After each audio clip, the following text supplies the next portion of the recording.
Bien, bonsoir à toutes et à tous. Bienvenue pour ce nouveau café langue et culture de l'ODC, Observatoire Diversité Culturelle. Bienvenue à ceux qui participent pour la première fois, qui ne nous connaissent pas beaucoup. Voilà, deux petites consignes. Donc, les micros sont éteints, c'est mieux, ça évite les sons parasites. Merci beaucoup. La rencontre est enregistrée. Donc un enregistrement de filmé. Donc si vous ne souhaitez pas apparaître, vous pouvez enlever votre caméra. Voilà. Ce soir, nous allons aborder le pays de l'Éthiopie. Voilà. On change complètement de continent à nouveau. Et en fait, on va vous faire découvrir, j'espère, en tout cas, ça sera porté avec passion par notre invité, la découverte de l'Éthiopie, dont on entend évidemment, le nom nous est familier, mais que connaît-on vraiment de ce pays, de sa richesse culturelle, linguistique, de son histoire aussi. Donc, je vous propose une plongée dans tout ça ce soir, voilà, avec une invitée unique, mais essentielle, remarquable, parce qu'on a préparé, on a appris à mieux se connaître, Loza Seloshi, qui est analyste politique, qui travaille avec différents médias, dont Jeune Afrique, l'Afrique des idées, mais tu compléteras au besoin juste un peu après. On va avoir donc un temps de présentation, voilà, sur l'Éthiopie que Loza va nous faire, et puis bien sûr un temps d'échange avec vous, le public, sur les sujets que ça va vous évoquer ou les questionnements sur la présentation ou bien d'autres sujets qui sont liés à ce pays. Voilà, donc je remercie beaucoup Loza. J'ai peut-être une première question, c'est finalement Loza, est-ce que vous pouvez nous parler un peu de vous et de votre lien à l'Éthiopie, parce que je sais que vous habitez en Île-de-France, mais finalement depuis quand, quel est votre lien avec ce beau pays? À vous. À moi. C'est un rapport de cœur, de sang, c'est un rapport. J'ai grandi là-bas, j'ai une très très grande partie de ma famille qui est encore, et je suis arrivée en France à 18 ans pour des études, et puis je travaille depuis, et je suis venue à Paris aussi de premier abord, donc ça n'a pas changé. Donc oui, un lien qui reste toujours très profond, et un endroit que j'aime beaucoup et que j'espère qui va vous intéresser ce soir. Merci pour ce petit mot, mais on reviendra sur ton parcours peut-être après. Donc du coup, je te laisse nous présenter avec ton regard et aussi ce que tu voulais nous en dire, même si, voilà, je pense que tout le monde en aura bien conscience. S'il fallait être exhaustif sur l'Éthiopie, il nous faudrait un cycle. Donc on va, voilà, dans ta présentation qu'on va voir maintenant, tu as synthétisé et mis des accents sur certains moments ou certains points que tu trouvais intéressant. Oui, effectivement, on avait fait le choix de cadrer sur Adoua aussi parce que ça tombait très bien. La fête d'Adoua est une victoire de l'armée éthiopienne contre une invasion de l'armée italienne, qui est cette année fête ses 125 ans du coup. Donc ça va, comme disait Thibaut, être une présentation assez synthétique, assez schématique. Donc pour ceux qui veulent approfondir, évidemment, il y a beaucoup de livres sur le sujet, énormément de littérature.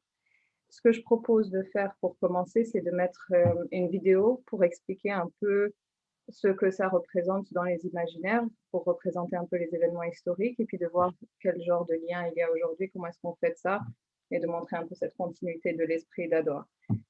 Donc je vais vous partager la vidéo, et puis je reviens faire la présentation.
Donc, je vais vous étendre. Hop, hop. Donc, c'était un peu pour placer le contexte, pour montrer à quel point ça reste quelque chose de très fort dans la construction de l'identité éthiopienne. Donc, le souverain sous lequel l'Éthiopie a remporté cette victoire est celui que vous voyez ici, qui est le roi Ménélik II. Et nous allons essayer quand même de faire quelques pas en arrière pour poser les bases de ce qu'était l'Éthiopie à son époque, ce qu'est l'Éthiopie aujourd'hui et ce qu'elle peut potentiellement devenir.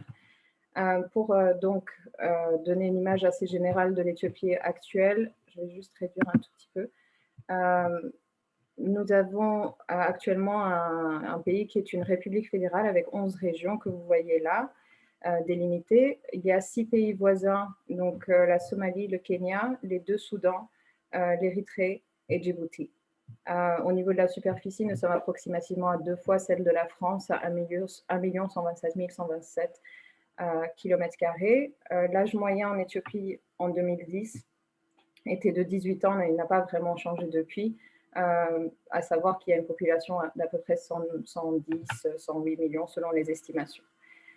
Il y a 86 langues qui ont été recensées avec 5 qui sont nationales. L'oromo, au pourcentage que vous voyez là, l'amharique, le somali, le tigrinien et l'afar, qui sont chacune parlées donc par la région qui est désignée par leur nom. Au niveau de la communication, donc pour ce qui est de l'écriture, nous avons un alphabet spécifique qui s'appelle le Ge'ez, avec lequel vont s'écrire l'amharique et le tigrinien. Vous le verrez par la suite. Et pour les autres langues, vont être écrites en alphabet latin. Actuellement, l'Éthiopie est une économie qui transitionne vers une économie de marché, donc qui essaie d'être moins centralisée. Le premier secteur d'activité étant l'agriculture, qui représentait 81% des exports en 2005, qui a un peu baissé depuis, vu qu'il y a une industrialisation et un intérêt de se tourner vers une économie de la manufacture. Pour ce qui est du climat, donc nous sommes sur ce qui est la vallée du Rift, donc une dépression essentiellement, ce qui va donner une grande variété climatique et qui a également été l'origine de l'espèce humaine. Donc je pense que vous êtes peut-être un peu tous éthiopiens au fond. Vous voyez là les différents points où on a découvert des hominoïdes à ce jour et au moins 3 en Éthiopie. Donc c'est toujours cette même zone du Rift qui va progressivement se creuser dans quelques millions d'années, peut-être accueillera la mer qui devrait arriver par là. Donc une grande variété allant du désert jusqu'au plateau. Au niveau visuel, si vous voulez, il y a, voilà, nous pouvons aller d'une montagne jusqu'au désert, une grande variété encore une fois au niveau du climat. Pour ce que je disais tout à l'heure, donc ceci est l'alphabet Ge'ez, qui est également présent en tant que langue d'administration, langue nationale. J'ai mis de l'autre côté les différentes parties de l'Éthiopie. Donc, nous avons ici des femmes Oromo, nous avons des personnes du Sidama, nous avons des personnes du Hamar vers le sud, du Tigray vers le nord, de l'Afar vers l'est, du Amara juste en dessous du Tigray. Nous avons également les Aderea Harar à l'est et évidemment des Somalis. Comme vous l'avez vu sur la carte, le fait qu'il y ait autant de pays frontaliers veut aussi dire que ces populations ne sont pas exclusives à l'Éthiopie. Pour ce qui est des Somalis, des Afar, des Tigrés, ainsi de suite. Il y a donc une grande variété dans les populations. Si nous allons parler de la victoire d'Adwa qui a quand même eu lieu au 19e siècle et que je vous dis qu'on va commencer à l'Antiquité, je ne vais pas vouloir vous déprimer, je veux juste qu'on comprenne d'où vient cette histoire impériale et d'où vient la structure politique de l'Éthiopie. Donc, le premier État en tant que tel s'appelait Damot, mais ce n'est pas l'État qui a été le plus étudié dans l'Antiquité. Le royaume qui ressort le plus comme berceau de l'Empire éthiopien sera celui d'Aksum, qui va du 1er siècle avant Jésus-Christ jusqu'à son déclin au 10e siècle. Et c'est ce royaume aussi qui va donner lieu au mythe du Ménélique Ier. Et nous avons Ménélique II pour Adwa, donc ce n'est pas un choix hasardeux. Le mythe de Ménélique Ier, qui serait donc le fils de la reine de Saba, cette même reine qui serait allée voir le roi Salomon et aurait enfanté Ménélique. Dans la version de la légende qui est racontée en Éthiopie, il est dit que ce même fils, après avoir grandi en Éthiopie, serait retourné à Jérusalem et Salomon aurait voulu qu'il hérite de son royaume, mais ayant promis à sa mère qu'il devait revenir, Ménélique Ier retourne en Éthiopie. Salomon envoie avec lui un fils de chaque tribu d'Israël, ainsi que la table des lois qui est actuellement également dans le nord de l'Éthiopie, à Aksum, dans l'église de la Vierge de Sion. Et donc, Ménélique Ier est en quelque sorte représenté comme le nouveau David et s'inscrit dans une tradition à la fois africaine et hébraïque. Et ce qui va faire des religions qui existent en Éthiopie, ce qui va faire leur spécificité, c'est aussi le fait qu'elles arrivent à une période qu'elles arrivent assez tôt, et donc qu'il y a une culture qui se développe et une religion qui va également adopter les cultures locales. On y reviendra plus tard pour ce qui est du christianisme, de l'islam et ainsi de suite, mais c'est juste pour placer donc ce carrefour de culture et de civilisation qui était Aksum. La chute d'Aksum survient surtout parce qu'il y a des sultanats arabes, dont celui d'Adal, qui vont prendre de plus en plus d'importance et vont menacer le commerce qui était la base de cet empire. Et donc en 990, le royaume d'Aksum va s'éteindre. Suite au royaume d'Aksum, la lignée des Zagwe va revendiquer le trône comme étant héritier. Et c'est à partir de la dynastie des Zagwe qu'on va avoir le titre Negusanagast, roi des rois. Le royaume des Zagwe évolue également dans un contexte hostile à partir du moment où il y a beaucoup de sultanats, toujours encore celui d'Adal, ou d'autres autour qui prennent de l'importance et qui menacent ce petit royaume officiellement chrétien. Et donc, il va y avoir comme une isolation de l'Éthiopie pendant un certain temps, et notamment avec la présence de l'Empire ottoman qui bloque le pèlerinage vers Jérusalem, le fait qu'on soit en période de croisade. La première commence en 1095, la dernière est en 1492. Donc, toutes ces années-là où il y a des croisades, où cette route vers Jérusalem pour faire le pèlerinage est impossible, le roi Lalibela va décider de faire de cet endroit la Nouvelle Jérusalem et va construire une église en forme de croix qu'on verra plus tard. Le royaume des Zagwe a aussi énormément produit, bien sûr, mais il va décliner en faveur de la dynastie salmonide, donc de Yukono Amlak, qui lui se revendique comme étant le dernier fils du roi d'Aksum. Et en 1270, ce sera la nouvelle dynastie salmonide qui va reprendre, c'est la fin de la dynastie des Zagwe. Sous cette dynastie, il va y avoir l'écriture du Kebra-Nagast, et le Kebra-Nagast est un peu la base de toutes les... C'est un récit épique qui va expliquer pourquoi l'Empire d'Éthiopie est héritier de l'Empire de Salomon et ainsi de suite, et qui a une forte résonance, bien sûr, jusqu'à aujourd'hui. Et puis, ce contexte, comme je disais tout à l'heure, de royaumes et de sultanats qui ont de plus en plus de puissance, va affaiblir également ce royaume, qui fera qu'il y aura énormément de migrations, notamment la migration des Oromos qui vont arriver vers le centre, la migration des Sidama aussi qui vont remonter. Et donc, c'est l'arrivée aussi de nouvelles populations dans ce petit empire au départ. Le fait qu'il y ait Yekuna Amla qui prenne le pouvoir va aussi engendrer un certain nombre de décisions importantes, notamment le fait que Gondar, à partir du XVe siècle, va devenir une capitale fixe de l'Éthiopie, donc qui se situe juste là. Et il va y avoir aussi énormément de contacts avec l'extérieur, sachant qu'à ce moment-là, l'Occident cherche désespérément un moyen d'atteindre l'Inde, un moyen d'atteindre Jérusalem, sans avoir à négocier avec des puissances musulmanes, et très content de retrouver ce souverain chrétien qui pourrait être son allié. Souverain chrétien qui est de plus en plus menacé, notamment sur Ahmed Gaïn, toujours le sultanat d'Adal. Et à ce moment-là, les jésuites et notamment les Portugais vont arriver. Bien sûr, rien n'est gratuit, mais en soutien à ce royaume chrétien, dont Christophe de Gama, fils de Vasco de Gama, qui a découvert la route des Indes, qui va mourir lors de cette guerre. Donc, au niveau mondial, nous sommes, comme je disais, dans le contexte des explorations, dans le contexte de l'Empire ottoman, dans le contexte des croisades. C'est donc le château que je vous décrivais tout à l'heure à Gondar, première capitale fixe. Et puis, l'église en forme de croix, il y en a 11 en tout à Lalibela, la Nouvelle Jérusalem.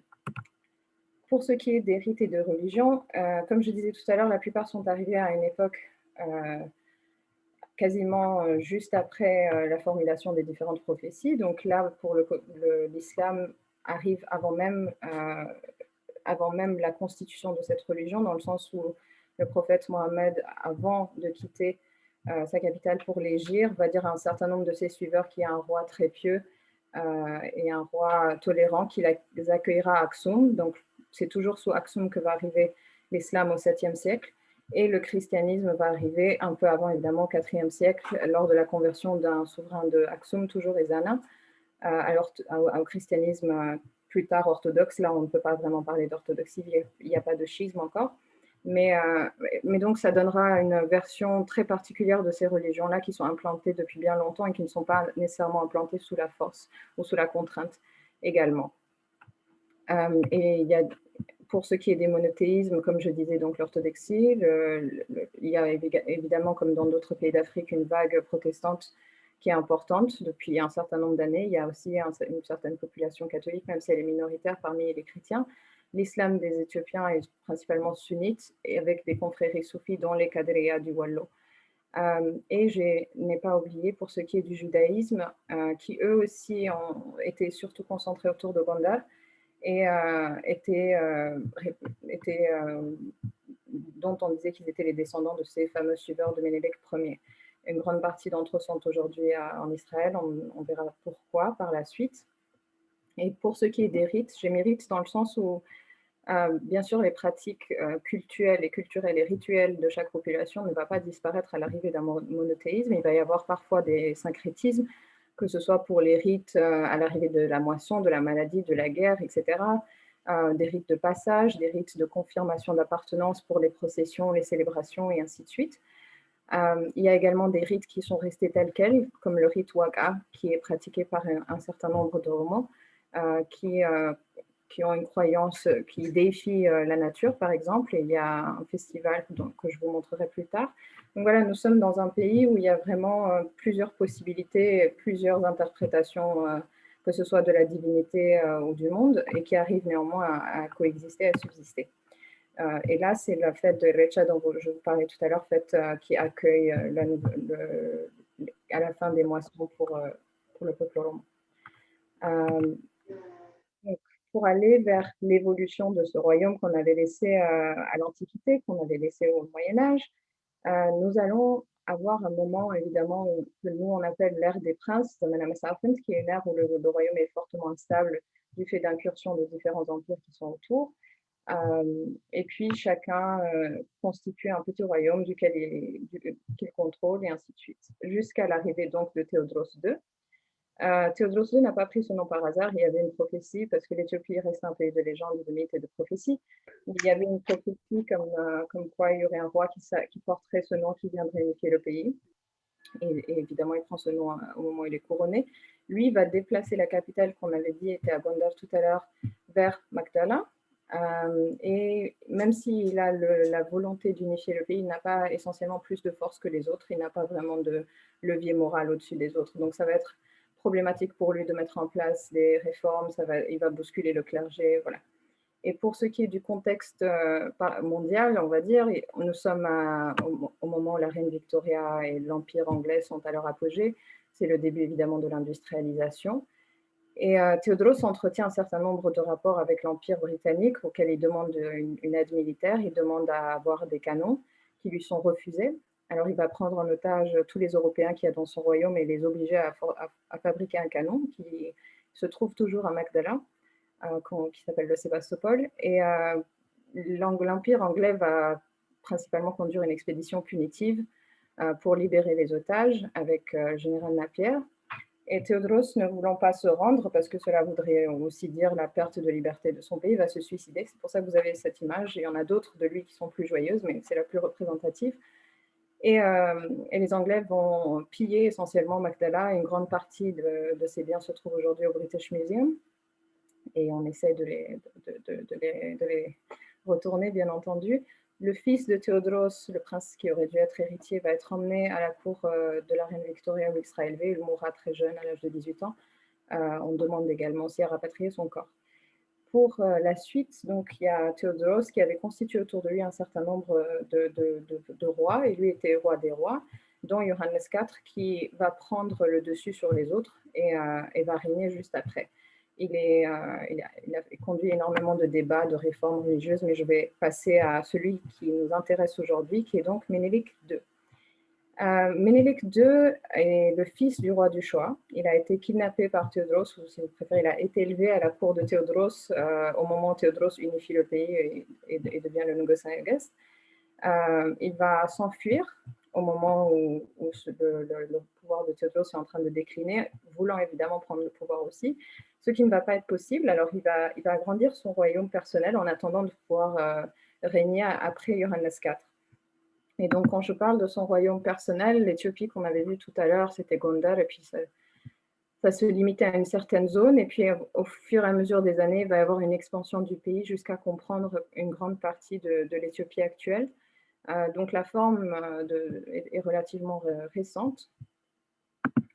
Il y a également la fondation d'Addis Abeba en 1886. C'est un roi modernisateur, dans le sens où c'est sous son règne que commence la construction du chemin de fer qui relie Addis Abeba à Djibouti. C'est là qu'on a le premier téléphone, c'est là qu'il y a la première voiture. Donc quelqu'un qui a, je pense, hérité la curiosité pour la modernité de Théodros. Pour ce qui est du contexte mondial, c'est l'époque de la conférence de Berlin qui va essentiellement diviser l'Afrique entre Européens, 1884-1885. Et c'est pour ça aussi qu'Adowa est une victoire particulièrement importante, dans le sens où c'est le premier contre-coup à cet impérialisme incessant et qui n'avait pas rencontré de limite jusque-là. Donc, Johannes IV, dont on parlait pour que vous puissiez avoir une idée, c'est ce monsieur. Et puis, nous avons l'impératrice Aitou. J'ai mis l'impératrice, sachant qu'on a vu le roi Ménélique tout à l'heure. Donc, c'est son épouse, la reine Aitou. Alors, la bataille d'Adowa. Ménélique va monter au trône, pardon, j'ai oublié de vous préciser. Ménélique va monter au trône en 1889. Ce qui va se passer pour le cas de la bataille, c'est qu'il va y avoir un traité signé entre l'Éthiopie et l'Italie. Dans la version en amharique, donc les lettres que vous avez vues tout à l'heure, il est stipulé que l'Éthiopie peut éventuellement, si elle le souhaite, passer par l'Italie pour avoir des contacts avec les pouvoirs européens, les puissances européennes. Dans la version italienne, elle établit essentiellement un protectorat en disant que l'Éthiopie cède tous ses droits. Et l'Italie va arriver et dire aux autres puissances européennes que ça y est, c'est bon, l'Éthiopie a signé pour devenir une colonie. Et Ménélique a vraiment œuvré pour éviter la guerre, chose qui ne sera pas possible. Et donc, on va avoir la bataille qui sera fixée à Adowa. Il y a une mobilisation générale qui est déclarée. Dans la construction de l'identité nationale éthiopienne, c'est un moment important dans le sens où c'est la première fois où on va avoir des gens venant de toutes parts de l'Empire qui vont combattre un ennemi commun. Et puis cette image d'une Éthiopie unie pour la bonne cause est également très importante. Pour ce qui est des effectifs, côté éthiopien, il y a 20 000 personnes armées de lances et d'épées, 80 000 armées de fusils, 8 600 chevaux, 42 canons. Et certains vont être commandés par l'impératrice Aitou. Et nous avons en face, pour le camp italien, 17 700, tous armés de fusils et 52 canons. Et au niveau de ce que ça va provoquer au niveau des pertes, pour l'Éthiopie, on estime entre 4 000 et 7 000 morts. Côté italien, on estime de 6 000 à 7 000 morts. Il y a évidemment l'assistance d'autres pays européens, l'assistance non officielle de la France, l'assistance officielle de la Russie. Et c'est la première fois où l'Éthiopie arrête aussi la progression de l'Italie, qui déjà en 1869 avait acheté un certain nombre de ports sur la côte érythréenne au sultan qui gouvernait cette zone. Donc c'est le premier contre-coup. Et puis, comme je disais tout à l'heure, les généraux sont issus de tout le pays et ont une structure de commandement flexible. Et c'est l'une des choses qui va énormément aider le camp éthiopien à gagner et à remporter cette bataille. J'ai mis physique ici et spirituel là exprès parce que, comme beaucoup de peuples d'Afrique, nous ne concevons pas un combat qui soit uniquement physique. Il y a toujours une dimension spirituelle. Et dans ce cas-là, il y a la table de Saint-Georges, c'est-à-dire que chaque église orthodoxe en Éthiopie a sa propre table des lois. Et il y avait celle de Saint-Georges qui avait été emportée lors de la bataille. C'est pour ça que souvent vous allez voir cette image qui trône au-dessus du combat, et je pense qu'elle était dans la vidéo aussi. Évidemment, Adowa va influencer beaucoup de mouvements d'indépendance jusqu'à Haïti, jusqu'au Venezuela, qui va avoir un grand retentissement, qui va être une grande humiliation pour l'Italie, évidemment. Mais l'Éthiopie tient à préserver cette image d'humanisme, dans le sens où les prisonniers sont traités avec beaucoup de déférence. Et l'église Saint-Georges que vous avez vue sur la vidéo, juste derrière la statue, a été construite à la demande de Ménélique par un prisonnier de guerre italien. Donc c'est vraiment une autre philosophie de guerre que le camp éthiopien essaie de démontrer. À la mort de Ménélique, son petit-fils va hériter quelque temps, qui est Ieyasu V. Il va être couronné en 1913, comme vous voyez, il n'a pas régné beaucoup de temps, essentiellement parce que c'est une période très tendue en Europe. Nous nous rapprochons de la Première Guerre mondiale.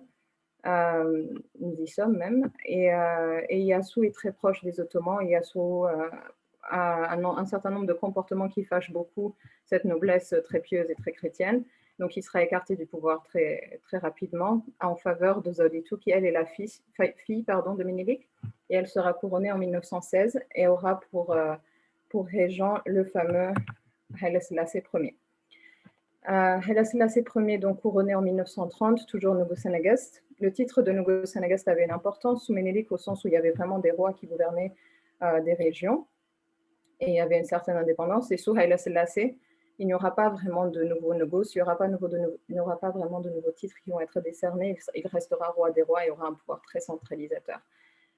Lorsqu'il était régent, juste 6 ans avant son couronnement, Haile Selassie va effectuer un voyage en Europe, en France, en Belgique, en Luxembourg, en Italie. C'est pas le premier à le faire. Son père avait été au couronnement du roi Édouard VII. Et donc, il va officiellement féliciter les puissances européennes qui ont remporté la Première Guerre mondiale, mais il cherche évidemment la paix, il cherche un accès à la mer, et il essaye de s'assurer que la position de l'Éthiopie ne sera pas affectée par ce changement d'échiquier qu'il y a en Europe. Il rencontrera Mussolini qui va lui assurer de ses bonnes intentions et lui répondra que Napoléon avait dit la même chose. Donc je pense que, que personne n'était dupe dans cette affaire, mais donc il y a l'Italie où il y a le fascisme qui monte avec Mussolini qui va déclarer la guerre, qui se venge d'Adoua 40 ans après Adoua. Et Haile Selassie va avoir beaucoup de foi dans le système international et la Société des Nations que l'Éthiopie avait aidé à fonder. Il va aller faire un discours pour expliquer que son pays est envahi et qu'en tant que pays membre, on a droit à une certaine protection. Il sera hué, essentiellement parce que même s'il a beau être fasciste, Mussolini à l'époque ne s'est pas aligné, il n'a pas encore décidé s'il est du côté d'Hitler ou pas, et personne n'a envie de l'encourager vers Hitler. Donc on va sacrifier l'Éthiopie pour cela. Beaucoup d'historiens s'accorderaient à dire que la Deuxième Guerre mondiale commence en 1936, au moment où l'Éthiopie est envahie, au sens où c'est un système et une démarche qui va être observée en Europe aussi par la suite, que ce soit les forces allemandes ou italiennes. Donc, je pense que c'est un point qui reste assez valable. Suite à cette invasion italienne, Haile Selassie va partir en exil à Londres et va s'en suivre de nombreuses années de résistance, et le peuple refuse farouchement le pouvoir fasciste, qui, en dehors des grandes villes, n'établira jamais un contrôle sérieux. Et en 1941, les alliés anglais, avec Haile Selassie et évidemment les pouvoirs internes, vont libérer l'Éthiopie. Et Haile Selassie va revenir en 1941. Je pense que pour lui, ça a été et c'est mon interprétation personnelle, mais je pense que ça a été un pivot parce qu'il regardait vers l'Europe pendant un certain nombre d'années. Il espérait la modernité de l'Europe, il espérait l'amitié de l'Europe. Et quand il voit ce qui s'est passé pendant la Deuxième Guerre mondiale, il se retourne radicalement vers un panafricanisme. En 1955, il va attribuer la ville de Chachamané à tout membre de la diaspora noire, ce qui va lui donner beaucoup d'aura auprès des Rastafari. Rastafarisme au sens où lui, Haile Selassie, avant d'être couronné, s'appelait Ras, c'est un titre, Rastafari, donc qui vont aussi porter son nom. Il va être traité comme un dieu, considéré comme un dieu, parce qu'il va attribuer une terre aux Jamaïcains, parce qu'il va aussi comprendre la nécessité de la lutte et de la libération des peuples africains en fondant également l'Union africaine en 1963. Et toute cette période est très productive pour l'Éthiopie. C'est aussi un âge d'or culturel dont on parlera un peu plus tard. C'est un empereur qui a été modernisateur au niveau de l'éducation, de l'aviation, la première constitution, la monnaie, l'athlétisme, qui est important. Et je fais exprès de le mentionner à ce moment-là, parce que lors des Jeux olympiques de 1960 à Rome, l'Éthiopie va envoyer son premier athlète, et Abebe Bikila va remporter la médaille d'or au marathon en courant pieds nus. Donc, cette image de l'Éthiopie avec des athlètes, avec ces sportifs qui courent toujours des kilomètres et qui remportent des médailles, a au fond un symbole très patriotique et un symbole très fort pour nous. Et c'est le cas également de Deraartu Tulu, première femme africaine à remporter une médaille d'or aux Jeux olympiques, beaucoup plus tard en 92 à Barcelone. Oh, excusez-moi, pardon. Nous avons eu un petit souci d'affichage, mais nous y sommes. Alors, et donc pour l'Union africaine, ici, comme je disais, ce sont les premiers pères de l'indépendance. Et là, vous avez les résistants qui ont combattu les troupes italiennes, notamment ce qu'on appelait les Lions Noirs, qui était un groupe de résistance. Donc, comme je disais, un roi modernisateur qui va aussi encourager les arts au niveau de la musique. En Éthiopie, nous avons la musique religieuse qui s'appelle le mazmour, qui va prendre diverses formes comme la danse de David pour le côté orthodoxe. Et puis il y a aussi le manzouma qui est aussi spécifique à l'Éthiopie en tant que chant religieux musulman. Pour ce qui est de la musique moderne, tous les orchestres que vous avez vus tout à l'heure au début de la vidéo et toutes les fanfares que vous avez vues ont joué un rôle très important dans la construction de la musique moderne éthiopienne. L'orchestre de la police, de la garde impériale et ainsi de suite vont constituer des foyers très intéressants où vont naître les chansons les plus emblématiques, à mon sens, de l'Éthiopie, et aussi l'Ethio-jazz qui plus tard va prendre de l'ampleur. La musique actuellement, pour moi, reprend énormément de procédés qu'il y avait à cette époque, qui est une fusion, qui est de pouvoir s'approprier quelque chose qui n'est pas nécessairement le nôtre, mais qui n'est plus le même du coup après, comme c'est le cas de l'Ethio-jazz. Pour revenir donc à ce qu'on disait, donc tout va bien essentiellement au départ, le pays se modernise, les Italiens ne sont plus là, mais il va y avoir un premier souci au niveau de l'Érythrée, qui en 1952 qui avait rejoint à nouveau l'Empire d'Éthiopie en 1952, qui était sous occupation italienne et puis qui va garder un statut fédéral au sein de l'Empire d'Éthiopie, c'est-à-dire que le reste du territoire reste très centralisé. L'Érythrée va garder son parlement, va garder un certain nombre de caractéristiques. Et puis en 1962, l'empereur décide qu'il veut en faire une province comme une autre. Et c'est l'un des premiers déclencheurs du mouvement d'indépendance érythréenne. Et les années qui vont suivre vont être aussi très difficiles et ça sonne aussi la fin de l'Empire parce que Haile Selassie, dans sa démarche de modernisation, a envoyé énormément d'étudiants dans les meilleures universités qui sont tous revenus. Avant 1973, aucun étudiant n'est resté à l'étranger, mais ça crée beaucoup de frustration d'avoir cette modernité qui coexistait aussi avec un pouvoir impérial très figé dans le temps, presque éternel. Et les premières demandes vont se concentrer surtout sur la réforme agraire, donc une demande de propriété privée de la terre, ou du moins de nationaliser la terre pour qu'il n'y ait plus de classe dirigeante ou de classe qui s'approprie ce bien-là. Il y a évidemment une influence du communisme comme un peu partout en Europe. Nous sommes dans l'ère de Mao, nous sommes dans l'ère de Staline. Ça a évidemment une conséquence en Éthiopie. Donc pour le contexte, comme je disais, nous avons passé la Deuxième Guerre mondiale, nous sommes en train de vivre les indépendances africaines, et c'est aussi le début de la guerre froide qui va être décisif pour la suite. Parce que la révolution donc en 1974, qui à l'origine est une révolution populaire étudiante, va être récupérée par ceux qui sont les mieux organisés, c'est-à-dire l'armée, notamment Mengistu Haile Mariam, qui va donc rester au pouvoir jusqu'en 1991, qui dit avoir une idéologie socialiste, qui a une relation très proche de l'URSS, dont l'Éthiopie va dépendre, et ce n'est pas par hasard s'il chute à peu près au même temps que l'URSS. Le mouvement des non-alignés a un peu échoué dans cette ère-là, mouvement que Haile Selassie aurait préféré par exemple. Donc à la chute de Mengistu Haile Mariam en 1991, nous avons l'arrivée au pouvoir de l'EPRDF, qui pendant 17 ans a également été le TPLF. Et c'est à partir de ce moment-là qu'on va avoir un fédéralisme, c'est-à-dire qu'avant, la structure de l'Éthiopie ne dépendait pas nécessairement d'une ethnie ou d'une appartenance culturelle, mais là, nous allons avoir l'arrivée du fédéralisme, suivi très peu de temps après, en 1993, par l'indépendance de l'Érythrée.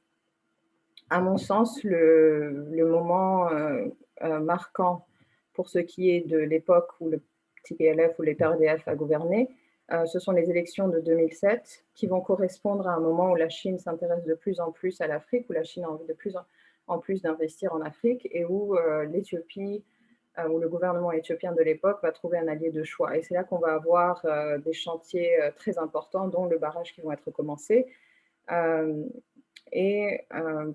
Malgré tous ces efforts d'investissement en infrastructure, les demandes populaires n'ayant jamais cessé, Abiy Ahmed va arriver au pouvoir en 2018.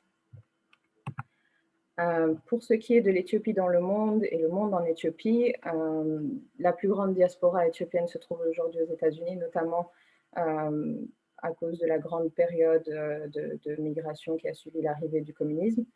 Il y a également une grande population éthiopienne en Israël suite à l'opération Salomon en 1987 et l'opération Moïse en 1991 où l'armée israélienne a essentiellement évacué un grand nombre de juifs éthiopiens vers Israël. Et puis il y a aussi une diaspora issu de l'adoption, qui a connu qui a augmenté de façon très significative lors de l'épidémie du sida et qui aujourd'hui est interdite internationalement, l'adoption locale étant toujours possible. L'immigration la plus récente et la plus importante est également vers le Moyen-Orient, et l'Éthiopie n'est pas vraiment en reste dans le sens où nous vivons actuellement dans un contexte de migration où ce sont des femmes du sud global qui se déplacent vers le nord pour différents services, et c'est le mouvement migratoire le plus important de notre siècle. Pour ce qui est des diasporas locales, évidemment, l'Éthiopie reste une métropole africaine avec le siège de l'Union africaine, et les pays voisins sont également très présents, une grande immigration somalie, une grande immigration soudanaise, somalie, et ainsi de suite. Il y a une immigration historique de Grecs et d'Arméniens qui ont eu l'asile lors du génocide sous l'Empire ottoman, et puis évidemment des Italiens qui sont restés et qu'on aime beaucoup d'ailleurs. Et puis je trouve que l'Éthiopie à venir a vraiment ce qu'il faut, et à l'occasion d'enrichir le socle commun pour peut-être, que ce soit à travers Adoua ou d'autres événements, donner naissance à un roman national qui puisse nous faire tous avancer.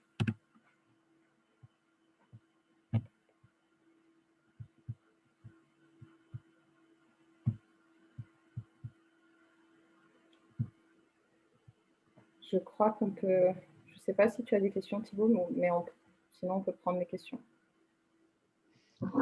J'en ai, mais je propose effectivement que s'il y a des participants qui ont des questions par rapport à la présentation ou des souhaits de précision, par exemple aussi, parce que vous avez un peu prévenu, Loza d'ailleurs a réussi enfin, voilà, en un temps assez bref de vous faire un panorama très clair de l'histoire et des faits marquants de la culture éthiopienne. Mais voilà, on a un peu de temps pour approfondir certains aspects si certains le souhaitent.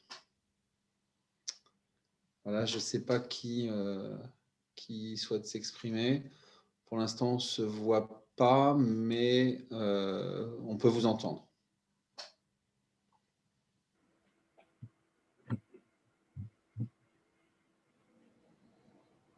Pour l'instant, personne. Alors, moi, je suis intéressé par plusieurs aspects. Tu as parlé un peu de l'émigration vers Israël. Oui. Voilà, ce qui est quand même quelque chose de singulier, en fait, un peu atypique, quoi. Qui est une émigration spécifique pour aussi, enfin, qui peut exister, mais là, qui est quand même un trait un peu particulier. C'est-à-dire que c'est une immigration qui est en premier lieu, mais tu corriges, c'est pas vraiment ça, pour des aspects religieux, même si après peuvent se greffer, j'imagine, des intérêts autres de main-d'œuvre, etc. Est-ce que justement tu peux nous préciser voilà, comment ça s'est passé, comment ça se passe, comment après les Éthiopiens y vivent en Israël?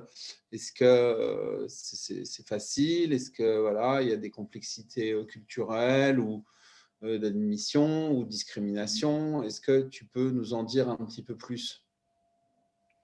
Les deux opérations ont été faites à la connaissance du gouvernement éthiopien, mais quand même ont été faites de façon secrète avec l'assistance du Mossad et des gens qui ont marché jusqu'au Soudan essentiellement. Donc, ce n'était pas la même qualité d'immigration, on va dire, que ce qui a été pour d'autres populations juives.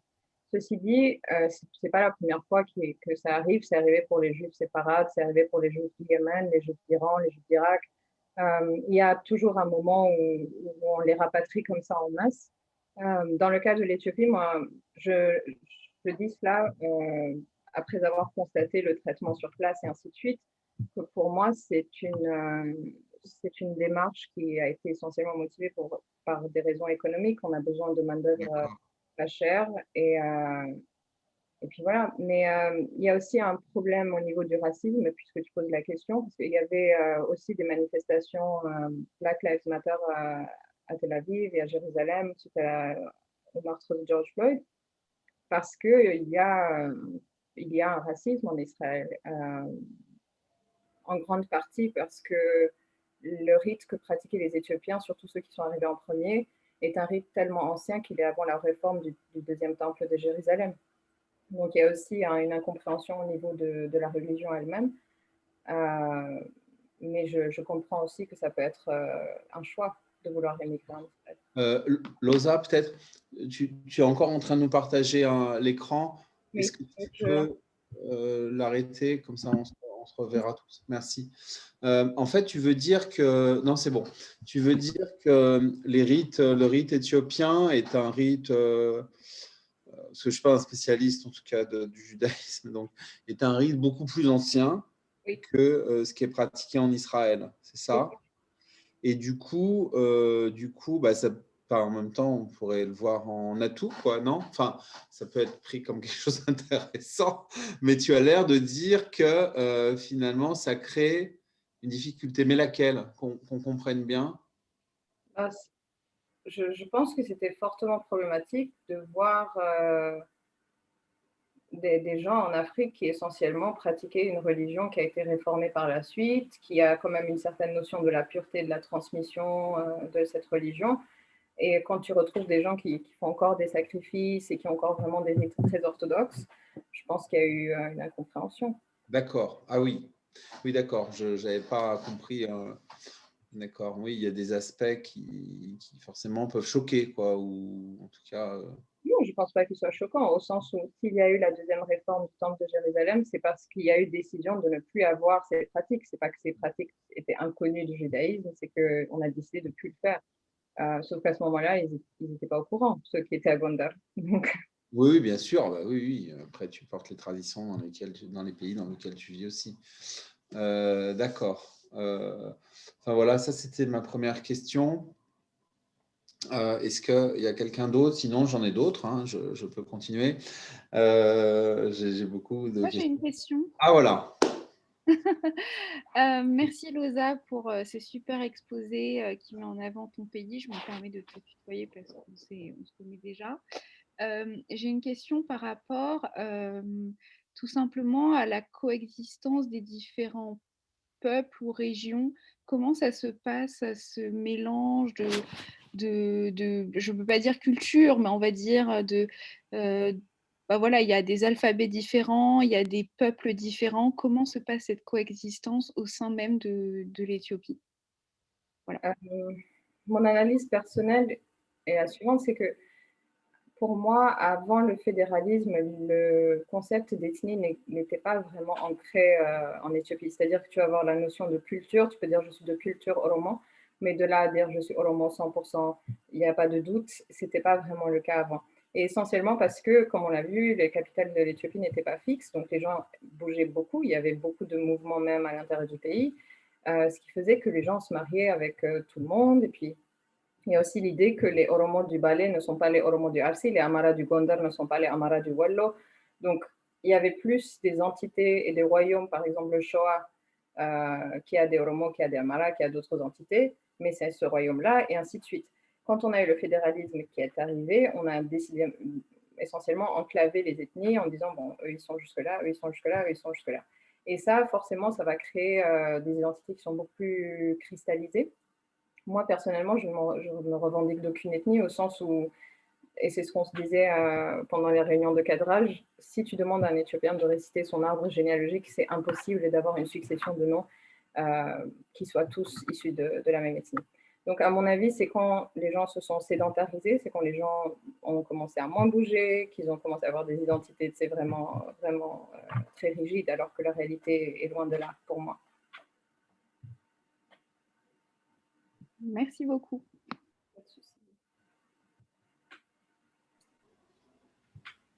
Et à propos de ça, Loza, tu nous avais parlé de cette histoire des ancêtres, les noms des ancêtres. J'essayais de les faire pour moi, tu vois. Ah, c'est ce que j'allais vous proposer aussi. J'ai pensé. Si je pouvais, tu vois, porter les prénoms de mes ancêtres. Donc, je commence par mes 2 parents, mes 4 grands-parents, mes 8, dis donc, j'ai Non, non, non. Ah non, on est non, non, vous inquiétez pas. jusqu'où? Non, non, ça c'est. En fait, ça va être. Déjà, les femmes ne transmettent pas le nom, en tout cas pour une grande partie du Nord, mais il y a d'autres pratiques dans d'autres parties du pays. Ce qui va se passer, c'est qu'il va y avoir votre prénom, le prénom de votre père, le prénom de son père à lui, le prénom de son père à lui, et ainsi de suite, en fait. D'accord. Donc, c'est toujours le prénom des garçons. Le prénom de, pardon? Des garçons. Oui, oui. Ben voilà. Ben voilà. Non, mais vous savez, bon, il y a un certain féminisme, hein. Il y a des reines, il y a des gens qui commandent des armées, mais la libération des femmes est un combat mondial, hein, de toute manière. Oui, bien sûr, bien sûr. Alors, moi, j'avais une remarque à faire et puis j'ai une question. Donc, au niveau des croyances, d'abord, bonsoir à tous. Donc, au niveau des croyances, donc, tu as parlé des croyances liées entre guillemets, au peuple du livre. Un peu moins sur l'animisme, qui de manière assez surprenante, vu l'arrivée de ces différentes religions, a survécu avec beaucoup de force. Donc, est-ce que tu peux revenir sur les pratiques animistes, où on les retrouve? Et puis, donc, la carte de l'Éthiopie est très intéressante dans la manière dont tu l'as présentée. Et les peuples qu'on identifie, Afar, Amara ou Somalie, ce sont quand même des grands peuples dans la région. Et moi, la question que je me pose, c'est le fédéralisme datant de 20 ans. Comment peut-on dire que les identités n'étaient pas déjà existantes alors que le fédéralisme ne date que de 20 ans. Donc, le fédéralisme consacre un peu cette sédentarisation de ces peuples. Alors, est-ce que le métissage est aussi réel que tu l'indiques? Oui. Alors, pour la question des rites, je trouve que c'est quelque chose qui n'a pas, si tu parles des rites qui existent vraiment en dehors des religions et à part, je pense que c'est un sujet qui n'a pas été suffisamment étudié, mais qui a quand même un certain nombre de suiveurs. Ce qui est compliqué à expliquer sur ce point-là en Éthiopie, en fait, c'est que même le christianisme et même l'islam ont intégré des rites et ont fait un syncrétisme des pratiques culturelles locales. Et le christianisme orthodoxe éthiopien ne ressemble à aucun autre christianisme, en fait, parce qu'il y a ce côté culturel qui va influencer même les religions du livre, entre guillemets, comme tu décrivais. Mais l'animisme, ce sont des croyances qui sont assez, je ne vais pas dire semblables au reste de l'Afrique, mais c'est une croyance basée sur la nature, sur des puissances vitales, et un système social qui va être organisé en fonction aussi. Ça existe dans l'Oromia, ça existe dans toutes les régions d'Éthiopie. Et par contre, pour parler de l'influence qu'ont eu les autres religions, dans le Gamo, par exemple, au sud, où tu avais un système qui régissait les ressources naturelles, et chaque ressource avait on va dire un prêtre, entre guillemets, ou une personne qui était responsable de sa gestion, de sa répartition, ainsi de suite. Et quand tu as cet évangélisme agressif américain qui arrive en Éthiopie et qui leur explique que non, mais vous êtes en train de vénérer des diables, des mauvais esprits, il faut arrêter. Aujourd'hui, nous sommes en plein milieu d'une catastrophe écologique. Donc, c'est plutôt ça le problème. C'est quand les religions n'arrivent pas à s'adapter culturellement au contexte qui est un problème plutôt que l'inverse. Donc, il y a des rites, il y en a énormément, énormément. Là, honnêtement, je ne pourrais pas faire un résumé sur la question. Je peux t'envoyer un PDF si tu veux, mais je ne pourrais pas faire le résumé sur la question. Pour ta question sur le fédéralisme et le métissage, si le fédéralisme finalement consacre quelque chose qui existait déjà, moi j'aurais dit non pour plusieurs raisons. Parce qu'encore une fois, un exemple très simple, ma mère parle oromo, tu vois, mais elle est incapable de comprendre un oromo de Arsi, parce qu'elle, c'est une oromo de Harar. Même au niveau de l'amérique, il y a des amériques que moi je ne pourrais pas comprendre, parce que l'amara du Wollo, l'amara du Gondar, l'amara du n'est pas le même. Donc, je pense que c'était beaucoup plus intelligent de préserver les royaumes qui existaient déjà. C'est pour ça qu'on avait le roi et puis le roi des rois. Et ces royaumes-là étaient évidemment métissés de façon infaillible, puisque les gens avaient le droit de circuler entre royaumes, il n'y avait pas de souci. Donc cette cristallisation-là des identités, que ce soit à l'échelle de l'Éthiopie ou même à l'échelle du monde, moi je la trouve très problématique parce qu'elle elle ne suit pas la marche de l'histoire en fait. Je ne sais pas si je peux encore poser une question. Donc du coup, donc là, on observe un morcellement du pays avec ce qui se passe avec le Tigré, avec la révolte des Oromo, dont on a vu des manifestations avec certains athlètes sur des grandes manifestations sportives. Moi, j'ai une question autour pour comprendre comment, à un moment donné, l'Amara a été la langue, l'Amara ou l'Amharique, a été la langue officielle. Comment cela s'est constitué? Ce sujet me paraît assez important parce que quand on sait comment le français, la langue française, je parle de la langue d'Oïl, a écrasé toutes les langues en France pour pouvoir avoir un semblant d'unité nationale, là, on a le processus inverse en Éthiopie. Est-ce que justement la montée des nationalismes n'est pas liée au recul de l'Amharique, par exemple, dans le pays? Alors, pour le choix de l'Amharique, ça dépend à quelle période. C'est-à-dire que le fait que l'Amharique devienne la langue de cour vient du fait que c'est la langue qui est parlée par l'armée, progressivement par la classe noble, et puis ça prend de l'ampleur comme ça devient la langue de l'Empire. Mais encore une fois, que ce soit l'Empire d'Éthiopie, que ce soit l'Empire de France, le fait qu'il y ait un empire qui va s'étendre et puis avoir des territoires qui vont être annexés est une réalité de l'expansion géographique. Donc à partir de là, le fait que la langue de cet empire soit la langue de travail et ainsi de suite est une réalité. Mais pour l'Éthiopie, ça a une dimension supplémentaire au sens où il ne faut pas oublier qu'il y a une écriture qui est spécifique. On est dans un continent où la culture a complètement été détruite, où il ne subsiste que très peu de traces écrites d'autres civilisations. Donc le choix, quand je te disais à quelle époque, le choix d'utiliser l'amharique comme langue de travail ou langue nationale dans les années 60 est aussi un choix d'identité culturelle. Il est préférable d'utiliser l'amharique avec son propre alphabet plutôt que d'utiliser le français ou même d'écrire l'amharique en alphabet latin, personnellement, et je serais d'accord avec ce point de vue.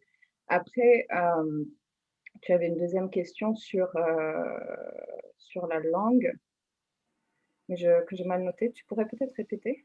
Non, je disais justement, est-ce que les problèmes aujourd'hui que rencontre Voilà. l'Éthiopie ne sont pas liés au recul de l'influence de l'Amharique Oui.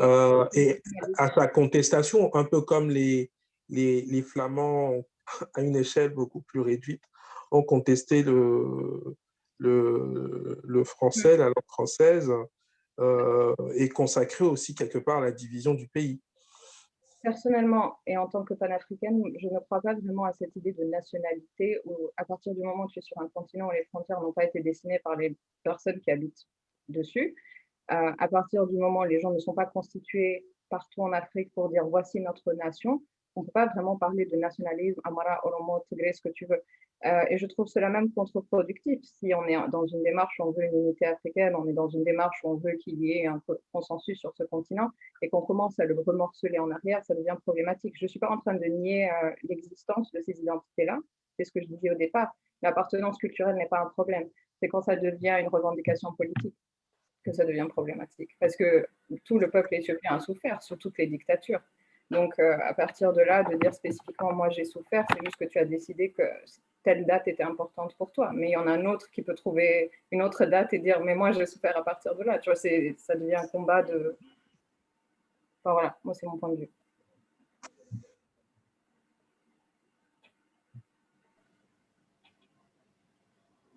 Très bien.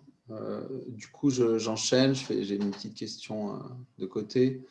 Du coup, je vais alterner avec des questions voilà, peut-être plus anecdotiques, en tout cas plus simples. Tu ne nous as pas parlé des aspects culinaires qui font quand même aussi partie un peu de la culture. J'imagine que vu les apports que tu décrivais, il y a une gastronomie assez plurielle. Est-ce que tu peux nous en dire un mot? Oui, elle est tout aussi variée que les gens qui peuvent le pays. Ce que vous allez retrouver dans les restaurants éthiopiens en France, ça va être l'injera, qui est essentiellement un plat du nord. Et dans le sud, on va avoir plus des plats qui sont à base de sorgho, qui sont à base de faux bananiers, et ainsi de suite. Mais, Et le nord, alors c'est des plats à base de quoi? alors pour le injera, c'est une crêpe à base de teff. Le teff, est un céréale endémique. Et puis, il y aura dessus, un peu comme un plateau libanais, différentes sauces et ainsi de suite. Et dans le sud, ce seront plus des plantes, des tubercules et ainsi de suite qui vont être cultivés. Et comme c'était assez large, en fait, c'est pour ça que j'ai enlevé cette partie-là. Je me suis dit, bon, je vais vous donner faim en plus. Il est tard, on est jeudi. Ça va, on peut le faire un peu à la fin. Les gens, de toute façon, ne nous étrangleront pas d'être retardés. Oui. Mais non, ça va. Ceux qui n'ont pas pu manger un petit bout vont bientôt pouvoir. Voilà. Donc, si on a mis en appétit, je pense que ce n'est pas dramatique. Mm-hmm. Tu voulais dire autre chose sur la gastronomie, non? Non. Où que vous soyez en France, normalement, il y a un restaurant éthiopien. Donc, moi, je pousse à la consommation et tout. Et D'accord. Bon, il va falloir que, dès qu'on pourra, de toute façon, on a une liste de restaurants à essayer qui est colossale. Mais merci, on te demandera conseil. Alors, à Paris, par exemple, c'est où? Il y en a où? Il doit y avoir une douzaine de restaurants dans Paris. Ah oui, c'est énorme. Ah oui, mais il faudra que tu nous donnes tes notes. Ah non, moi, je n'influence personne. Non. Okay. Je les aime tous de façon, je les aime tous pareil. Hein. Non, vous allez me faire des Moi, j'avais une question. Tu as parlé du sport, donc on a mis en avant, l'athlétisme, mais dans les sports vraiment populaires, quoi, qu'est-ce qu'il y a comme ça? Parce qu'il y a des, voilà, tu vas nous dire, et puis des fois, selon les pays, il y a des sports qui sont plus atypiques, moins connus, etc. Est-ce que c'est un peu le cas en Éthiopie ou... Je pense que le foot est le sport populaire par excellence. Oui. Et par contre, un intérêt pour les ligues anglaises, plus que ce serait le cas pour la Ligue française, par exemple. Mais oui. Donc, les jeunes, dans les villages, dans les quartiers des villes, la capitale et tout, jouent au football. Voilà. Oui. D'accord. Et basket? Très peu, honnêtement. Enfin, je ne vais pas dire qu'il n'y en a pas, mais non, très peu. De toute façon, les jeux qui vont être les plus populaires sont ceux qui nécessitent le moins de moyens. Pour faire une balle, c'est très rapide. C'est très le foot. c'est pour ça que ça marche sur le continent en général. C'est ce qui a mondialisé ce sport, notamment. Bien. S'il n'y a pas d'autres questions, à propos de foot, est-ce que l'Éthiopie participe couramment à la Coupe du Monde, par exemple? Non, c'est pas. Il fut un temps, oui. Mais il y a quelqu'un qui me disait que l'Éthiopie gagnerait au foot si le terrain était beaucoup plus grand et le match durait 2 heures. Parce que l'endurance reste. Et si jouer sans chaussures? Ah non, ça c'est. Non. Elle est éthiopienne. C'est pas une obligation. À Rome, peut-être, parce que symboliquement, c'est important pour le reste. Ça serait bien. Oui. Mais il faudra battre les Italiens, là aussi. Non, mais vous savez, nous ne sommes pas un peuple rancunier, je ne pense pas. Le Chili est arrivé à battre l'Espagne à une Coupe du Monde et j'y ai assisté avec Nancy et je peux te dire que ce n'était pas anecdotique. Non, je n'en peux plus encore pour eux. Alors, j'avais une question sur la musique. Tu nous as parlé de plein de styles musicaux. Est-ce que tu peux nous en... Non, tu nous en as déjà parlé, mais est-ce qu'on peut écouter un extrait de quelque chose ou pas? Ou je te prends de court? Un peu, mais je peux... Ah bon, mince. Alors, attends. En attendant, on va continuer l'échange. Je crois que tu as parlé aussi des Ottomans dans l'histoire. Oui. Tu as parlé de l'influence ottomane. Et souvent, en fait, c'est marrant parce que sur le bassin méditerranéen, souvent, les Français, comme c'est l'histoire, pensent à la colonisation, décolonisation. Et en fait, il y a plein de périodes qu'on oublie complètement, dont la présence ottomane Je sais il y a Salah aussi qui est en ligne, on connaît bien tout ça. Il y a la présence ottomane qui était quand même forte sur le bassin méditerranéen et ce n'était pas anecdotique, quoi. Il y a une vraie organisation et tout, intéressante par ailleurs. Et d'ailleurs, le positionnement du président turc actuel, hein, y compris sur le bassin méditerranéen, voilà, c'est pas dénué de. D'ailleurs, il en parle hein, d'un retour de l'Empire ottoman, la puissance ottomane, etc. Voilà. Mais en fait, ma question, c'est plus parce que l'Éthiopie, on n'est quand même pas sur cette zone-là. Du coup, comment l'Empire ottoman a été influent? Enfin, ils sont venus jusque-là. Enfin, tu peux dire un petit peu plus sur l'histoire? Oui, il y a une présence autour de la mer Rouge. Ça ne se limite pas seulement à la mer Méditerranée, mais aussi parce qu'il y a une présence ottomane qui soutient le sultanat d'Adal qui va occuper Harar, donc la ville à l'est, où Rimbaud a vécu, on en parle beaucoup ici. Oui, c'est vrai. Mais donc cette partie-là faisait partie de l'Empire ottoman jusqu'à sa libération par le père de Haile Selassie, justement Ras Mokonnen, en partie. Donc oui, c'est une présence qui est restée un certain temps, oui. Et l'influence, qu'est-ce qu'il en est resté? C'est à Harar, je pense qu'elle est vraiment visible. Je pense qu'elle était un peu présente dans les titres militaires, dans certaines choses sous l'Empire, mais la présence actuelle est assez limitée. Donc, forcément, il n'y a pas grand monde pour faire perdurer cette influence. Après, c'est vrai que la Turquie revient sur le continent africain et en Éthiopie aussi, mais ce n'est pas, pour moi, ce n'est pas la même aura que l'Empire ottoman. La Turquie, c'est autre chose pour moi. La Turquie d'aujourd'hui, tu veux dire? Oui, c'est pas le même rapport. Non. Je pense qu'il y a beaucoup d'estime, mais ce n'est pas l'Empire ottoman, en tout cas. D'accord. Est-ce que tu es prête ou tu as trop? Oui. Non, mais sinon, alors juste avant, j'ai encore une petite question sur l'Italie cette fois. Donc, tu as parlé de la colonisation italienne. Du coup, est-ce que maintenant, dans les langues étrangères apprises en Éthiopie, je ne crois pas que tu en aies parlé, il y a encore des gens qui sont intéressés pour apprendre l'italien ou vraiment pas plus que le portugais ou l'espagnol, quoi.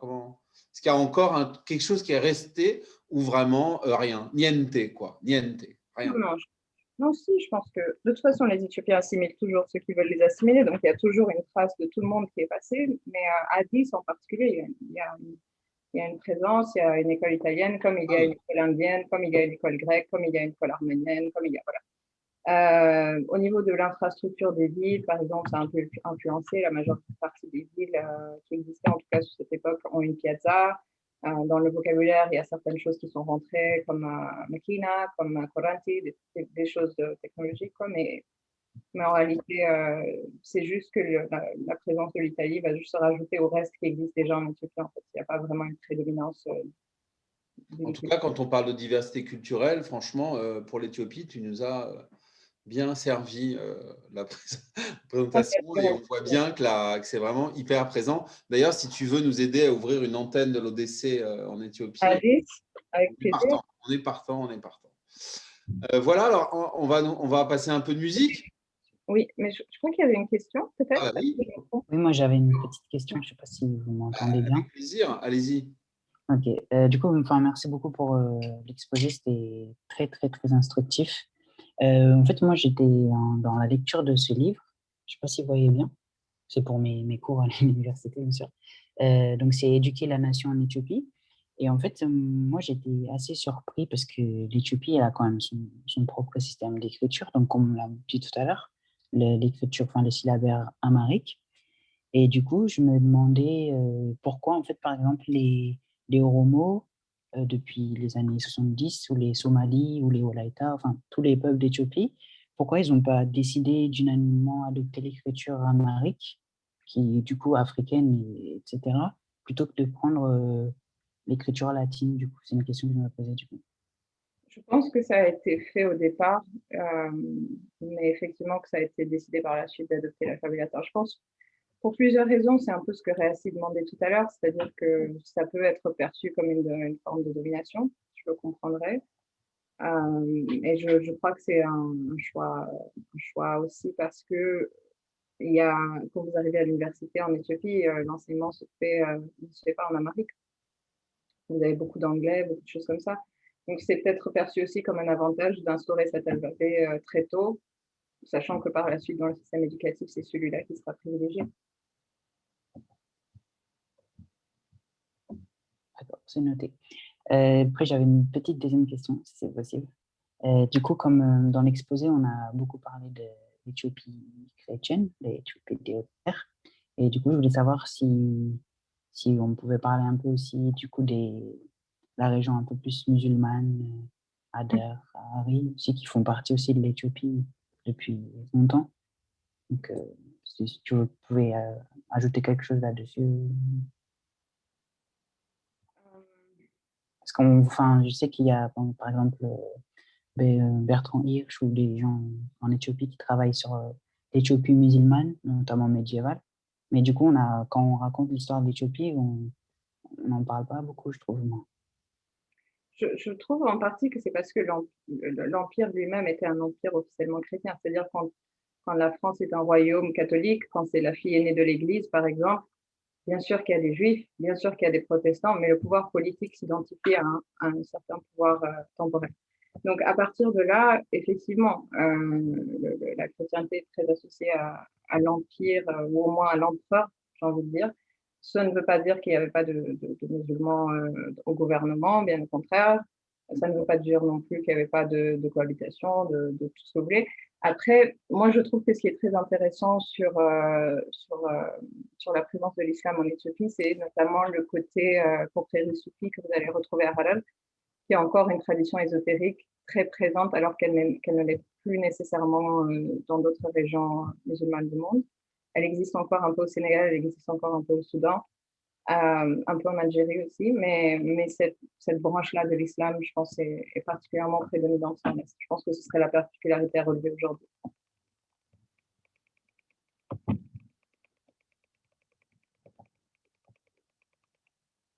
Bien, on se fait une petite pause musicale. Oui. Alors, je vous ai fait j'ai pas respecté la consigne en entier, en fait, parce que comme ça, vous allez inviter d'autres personnes, des Égyptiens, des Soudanais, des choses comme ça. C'est un projet musical qui s'appelle le Nile Project. Et c'est un projet musical des pays du Nil, en fait. La chanson est éthiopienne, c'est une chanson traditionnelle éthiopienne. Les notes sont les bonnes, enfin, voilà. Mais je trouvais que ça beaucoup plus intéressant. C'est bon, vous voyez l'écran? Vous voyez l'écran, Thibaut? Pas encore. Je vais partager encore, pardon. Voilà, c'est parti. Ça dure 6 minutes, hein, donc si vous voulez, je le laisse en entier. Normalement, c'est agréable. Donc.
Voilà. Ben, super, merci beaucoup. Voilà, on a fini en musique. Merci. Je pense qu'on approche de la fin. On va pouvoir s'arrêter là. Je remercie beaucoup Loza pour d'avoir préparé ça et puis animé voilà, avec passion et brio hein, cette soirée. Voilà, merci beaucoup. Ça nous a changé les idées et puis ça nous a fait voyager loin et voyager dans un pays passionnant. Donc, merci beaucoup. Merci aussi à Réassi d'avoir fait le lien. Hein. sais pas si tu m'entends. Merci pour ce lien que tu as fait. Et fait un peu notre partenaire spécialiste de l'Afrique et ça nous aide beaucoup parce qu'on a besoin de tous les partenaires. On ne connaît pas tous le monde entier et les réseaux et Réassi nous aide beaucoup. Voilà, merci aussi à Nancy, bien sûr, qui s'est occupée de tout le suivi technique, on va dire, voilà, et la préparation. Et puis, on vous souhaite une bonne soirée et à bientôt avec 2 prochains événements. Alors, le vendredi 19 mars à 19h, là, vous allez découvrir un auteur lilasien. C'est un live qu'on va faire au Lila. C'est la première fois, mais ça sera sur YouTube. Laurent Benegui pour son dernier roman, Retour à Cuba. Finalement, ça nous permettra d'aborder aussi ce pays et puis l'écriture et voilà, qu'est-ce que Laurent Benegui a voulu raconter, notamment son récit familial à travers de ce roman. Voilà. Et puis, le prochain café, vraiment uniquement en ligne comme ça sera le jeudi 8 avril. On est en train d'organiser, ce sera un café Méditerranée, puisque vous savez qu'on a aussi une série sur les villes de Méditerranée. La première ville qu'on a présentée, c'était Tanger. Et le 8 avril, ce sera Beyrouth. Café Méditerranée avec Manuelle de Brinet comme animatrice, présidente de la fondation Roberto Cimetta, qui fait des échanges passionnants entre les artistes d'Europe et de Méditerranée. Voilà, d'ici là, portez-vous bien.